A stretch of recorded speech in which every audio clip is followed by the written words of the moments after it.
Last year ఎన్సి పాపకి black shoes మాత్రమే తీసుకున్నాను. ఈ ఇయర్ అయితే బ్లాక్ అండ్ వైట్ షూస్ అయితే తీసుకున్నాము. మా నాన్న అయితే గాని తెలియదంటారు కదా, నా చిన్నప్పుడు మా నాన్న ఇవన్నీ తీసుకొచ్చి మాకు పెట్టి మరీ మురిసిపోతూ ఉండేటోడు. సేమ్ ఈ రోజు నా ఫీలింగ్ కూడా అంతే అనుకోండి. చాలా హ్యాపీగా అనిపించింది. యాక్చువల్ గా జూన్ మంత్ మొత్తం మేము షాపింగే సరిపోయింది. ఇంకా లాస్ట్ ఇయర్ అయితే లేస్ మోడల్ లో తీసుకున్నాను. అదైతే ఊకే ఊడిపోతుంది, అలాగే రెన్సి పాప కూడా పీకేస్తుంది అన్నట్టు. ఈసారి అయితే ఇలా బెల్ట్ టైప్ లో తీసుకుందామని గట్టిగా ఫిక్స్ అయిపోయాను. డిమార్ట్ లో చూసాను కానీ ఈ మోడల్లో అయితే లేదన్నట్టు. ఇంకా రియాన్ బాబుని ఎత్తుకొని షాప్స్ తిరగడం అంటే మన వల్ల కాని పని. ఇంకా తమ్మునికి చెప్తే రెన్సి పాపని ఈవినింగ్ తీసుకెళ్లి ఇంకా సైజెస్ చూసుకొని అక్కడైతే షూస్ పెట్టేసి వచ్చేసారు.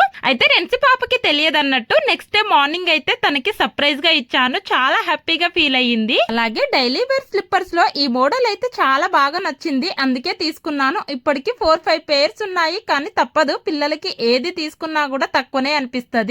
అలా ఇంకా స్కూల్ నుంచి రాగానే ఇలా ఈవినింగ్ అయితే వాకింగ్ కి తీసుకెళ్తున్నాను. సమ్మర్ అంతా ఇంట్లోంచి బయటికి రావాలంటే భయమేసేది. ఇంకా వెదర్ కూడా కూల్ గా అయిపోయింది. అలా సరదా